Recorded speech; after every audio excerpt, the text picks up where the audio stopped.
Welcome to this explainer. We're diving right into the absolutely wild evolution of multimodal deep learning. We're taking a journey that shifts from clunky, early machine template matching all the way to advanced AI architectures that can fluidly process the complex dimension of time. So, if you've ever wondered how a computer actually watches a video and understands what's happening, you are in the exact right place. Think about this for a second. How exactly do you teach a machine to not just categorize an image, but to actually look at it and tell a story? In this explainer, we'll explore how researchers built a digital brain step by step. We're going to see exactly how they gave it eyes to see the physical world, a voice to speak about it using natural language, and eventually a sense of cognitive focus to pay attention to the right details at the right time. Here's our roadmap for this explainer. First, giving computers a voice. Then the big deep learning breakthrough, the power of attention, how we actually grade the AI's work, and finally, adding the dimension of time. All right, Section 1, Giving Computers a Voice, looking at the pre-deep learning era. To really appreciate where we are today, we kind of have to look back. Take the 2013 system called BabyTalk, for example. It relied on these detached object detectors and really rigid spatial rules. If two bounding boxes just happened to overlap, say a boy near a chair, it hallucinated these incredibly awkward robotic sentences like, "The person is near the green grass and in the chair." It totally lacked real physical context. But contrast that with the fluid, human-like narrative of modern deep learning, which inherently understands text structures to generate entirely natural sentences, like a group of people shopping at an outdoor market. It is a night and day difference. Section 2, the deep learning breakthrough, and that massive 2015 paradigm shift. So how exactly did we jump from those robotic lists to natural sentences? Well, researchers had this massive breakthrough by fusing two totally distinct types of neural networks together. You can almost think of this like human anatomy. The convolutional neural network, or CNN, acts as the eyes. It scans the input, extracts a really rich visual vector, and then injects that dense vector directly into a recurrent neural network, or RNN. That RNN acts as the voice on the memory, unrolling the visual context into a sentence, predicting it word by word based on what the CNN saw. To get that CNN to actually behave as a feature extractor, researchers did something pretty clever. They took a standard vision model, like VGG, and surgically removed its final classification layer. By ditching the part of the network that just yells out a category label like dog or car, they extracted the layer right before it. That leaves a dense 4096-dimensional embedding. And this conceptual vector, it acts as the absolute perfect kickstart for the language model. Moving on to Section 3, the power of attention, or how we gave AI a spotlight. Here's the thing. Squashing an entire complex photograph into a single static vector caused early AI to just forget details when generating longer sentences.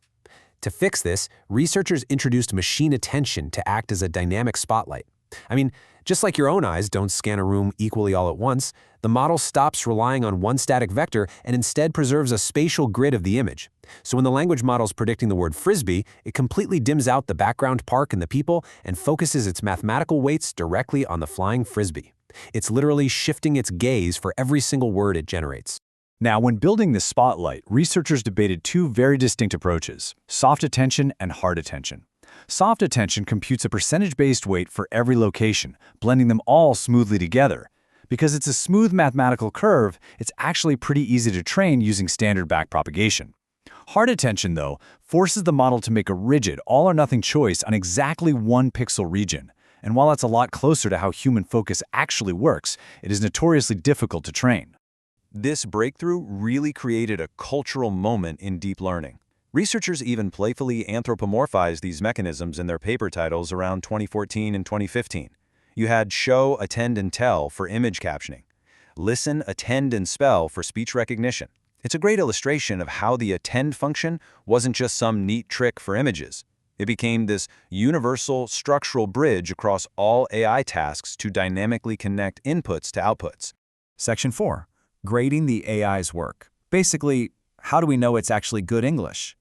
With machines now generating these fluid descriptions, the community hit a very subjective roadblock. When multiple different sentences can accurately describe the exact same picture, how do we mathematically grade the accuracy?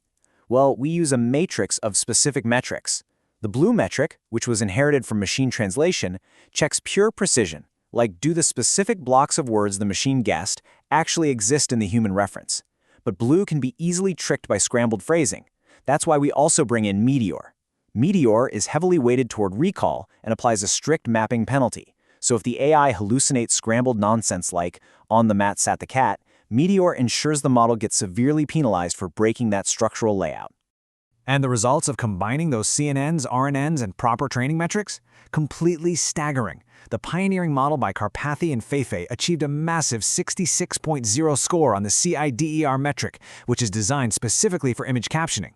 To put that into perspective, that score entirely crushed the 38.3 score of the older nearest neighbor baseline models that were just copying text from visually similar images. A real game changer.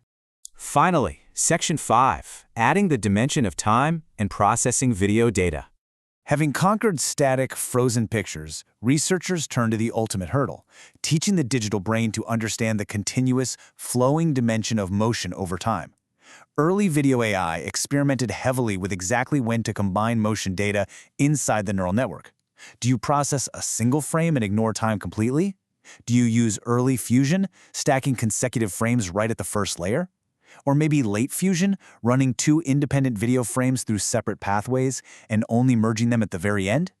What they eventually discovered was that slow fusion, progressively blending temporal information deeper within the network's middle layers, offered a highly balanced and effective approach. A highly specific solution to this problem was the two-stream network.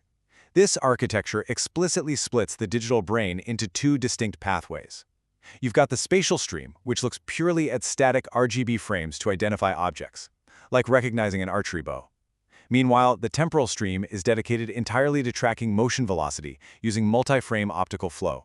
It completely ignores what the object looks like and focuses purely on how it moves. Fusing these two streams together yielded dramatically higher accuracy than either pathway could on its own.